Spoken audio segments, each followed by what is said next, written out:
السلام عليكم مشاهدينا الكرام، واخيرا نزلت لكم فيديو 7 وجبات للعشاء نزولا العديد من الطلبات على هاد الوجبات هادو، واكيد غنطرق ايضا الافكار عديده بالنسبه للفطور والكوتي. المهم باش ما نطولش عليكم الفيديو، كنتمنى يا رب هاد الافكار البسيطه تنال اعجابكم ونكون فدتكم ولو شيء بسيط جدا.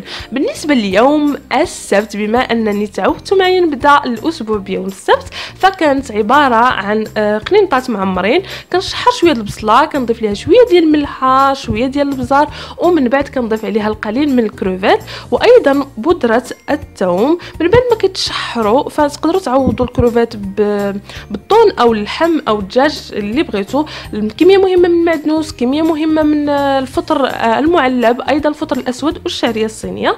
ضفت لهم القليل من الكمون، القليل من البزار والملحه، صافي هادشي اللي كاين. من بعد فاحنا كنعمروا بهم داك الورقه، تقدروا توجدوها او تشريوها علاش لا، وكتلفوهم بالطريقه اللي كتعجبكم. انا لفتهم بهذه الطريقه هذه وحطيتهم في صينيه اللي كتدخل الفرن، وكندهنهم بالقليل من الزيت ديال المائده وزيت الزيتون باش يجي فيهم واحد القرمشه. وتقدروا تعوضوا الزيت بالزبده، وهكا كنزينوهم بالبافو او بزندلان ابيض. هنا الشوربه كانت بسيطه جدا، حبه مطيشه وبصله محكوكه، شويه ديال البزار، شويه ديال السكينجبير، شويه ديال الخرقوم، القليل من الملح، وكنضيف الماء والزيت على حسب الكميه اللي كتبغيو نتوما. فانا هنا جوج معالق ديال الزيت كافيين. من بعد ما كيغلي فكنضيف ليهم حبوب ديال الهربل، هو القمح كامل ومهرمج، رائع جدا وصحي ومغذي بزاف لكم الاطفال ديالكم.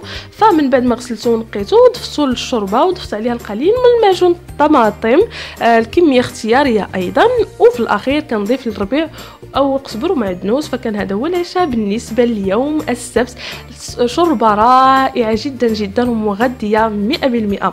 بالنسبه ليوم الاحد ايضا عشاء بسيط جدا، كان فقط سباكيتي. فالطريقه اللي كما كتشوفوا هنا، كنشد البصله شرائح، كنقليها مزيان باش كتجي مقرمله. في نفس المقلاة كنوضع الدجاج مع شويه ديال البزار، شويه ديال الزعتر وورق سيدنا موسى وشويه ديال الملحه. من بعد ما كيتقلاو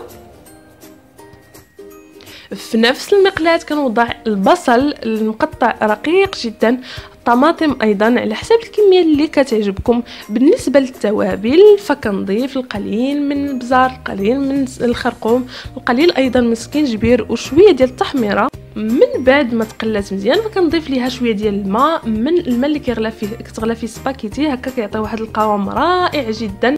وصافي من بعد ضفنا داك القطع الدجاج اللي وجدنا من قبل، فيهم نكهه رائعه ديال الزعتر ورق سيدنا موسى وقليل من معجون الطماطم.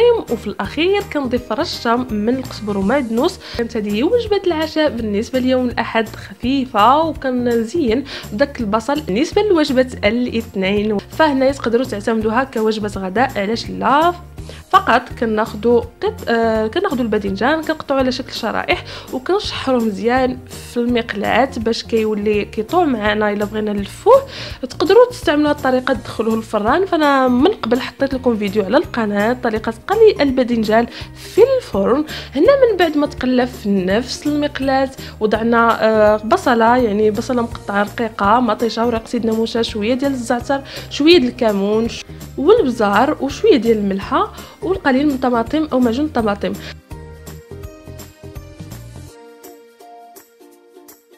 بالنسبه لعمار الباذنجان فكانت عباره على رز مسلوق مزيان والقليل من التحميره، البزار، الكمون والطون وشويه ديال المعدنوس او كميه مهمه من المعدنوس، كيضيف له نكهه وطعم رائع جدا.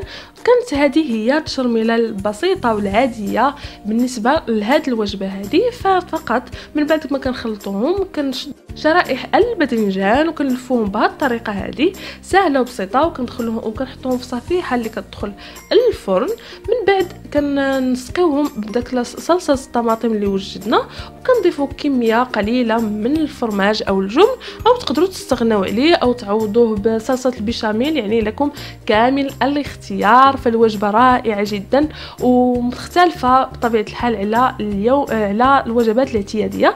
هنا سلطه عاديه فراكم شفتوها معايا من قبل القناه. وهنايا شويه الكروفات من بعد ما سلقته مع شويه الحامض وورق سيدنا موسى. هنا شحرته مع ورق سيدنا موسى ايضا، وزعت شويه البزار والملح وعصير الحامض.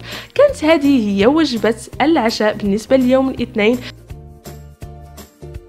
بالنسبه ليوم الثلاثاء احسن وجبه كتعجبني انني ناكلها وهي هاد الشوربه هذه، رائعه جدا وصحيه صحيه صحيه صدقوني. وتنات اللي عندهم مشكل ديال الغازات في الامعاء فيكونوا اكيد ما يبقاش عندهم هذا المشكل واخا ياكلوا لي شو. هنا بالنسبه للكروم قطعته شرائح، هنا بصله محكوكه، مطيشه محكوكه، الكروم مقطع شرائح كما شفتوا معايا في الاول، بطاطس مقطعه ايضا بالطريقه اللي بغيتو، شويه ديال الجزر، شويه ديال اللفت، وكنضيفوا البصار، الخرقوم، سكينجبير والماء الكافي باش طيب لينا فيه هذا الخضر. ومن بعد ما طابت لينا الخضر ضفنا الشعريه ديالنا من بعد ما غسلتها مزيان، وقليل من معجون الطماطم.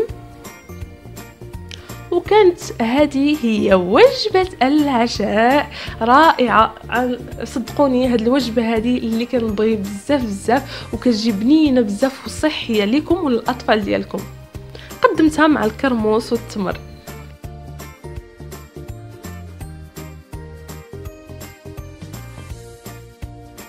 يوم الاربعاء، شكون اللي ما كيعرفش البصاره؟ فالبصاره بالنسبه ليا حساء كناخذو كنبغي انني ناكلو في العشاء ماشي كوجبه للغداء.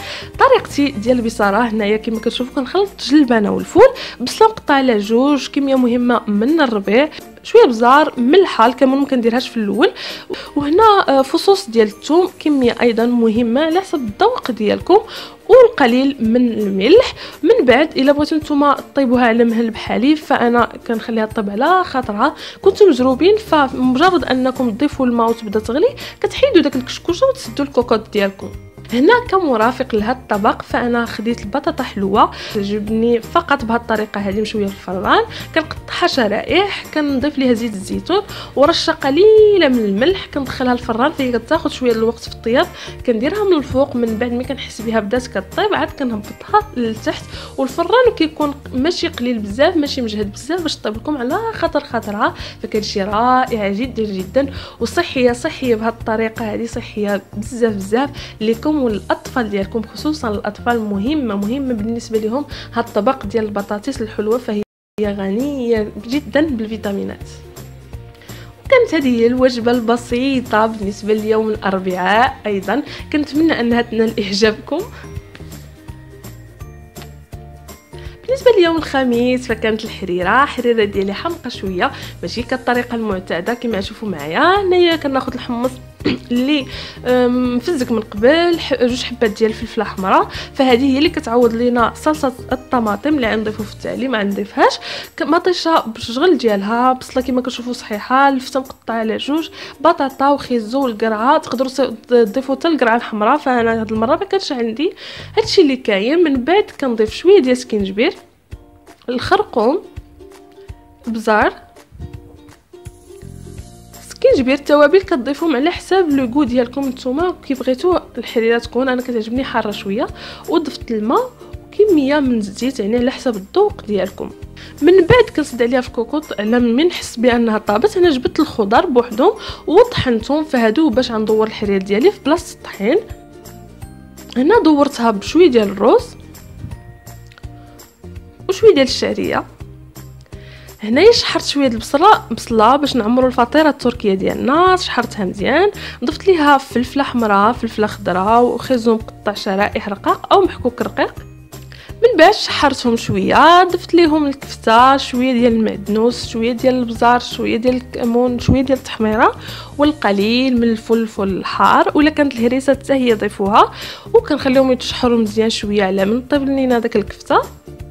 من بعد هنا خديت نص كيلو ديال الطحين، 2 معالق ديال الخميره معجونه، ملعقه ديال السكر، ضفت 3 معالق ديال زيت الزيتون. من بعد نعجنهم بالحليب دافي، وهنا عاد ضفت دانون مسوس وعاد عجنتهم بالحليب دافي، خليتها خمرات تضاعف الحجم ديالها. قسمت العجينه على 2، حطيت الطبقه الاولى وضروري تكوها بفرشيطه، عاد تحطوا العماره. من من بعد كتغطيوها بالباقي ديال العجينه.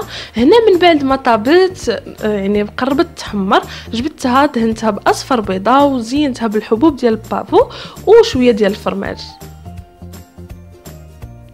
كتجي رائعه جدا وبنينه بزاف، والحريره مغذيه ولذيذه، ما كتسناو تضيفوا اي منكهات ولا لحوم ولا حتى حاجه، فالخضر كافيه انها تجيب لها واحد الطيبه جد رائعه ولذيذه. جربوا هذه الطريقه وهي سهله مهله، يعني ما تعجزوش انكم توجدوا الحريره ديالكم. وانا قدمتهم مع التمر. كنتمنى يا رب يكونوا هاد الوجبات نالوا اعجابكم، وجبات بساطين وساهلين ماهلين.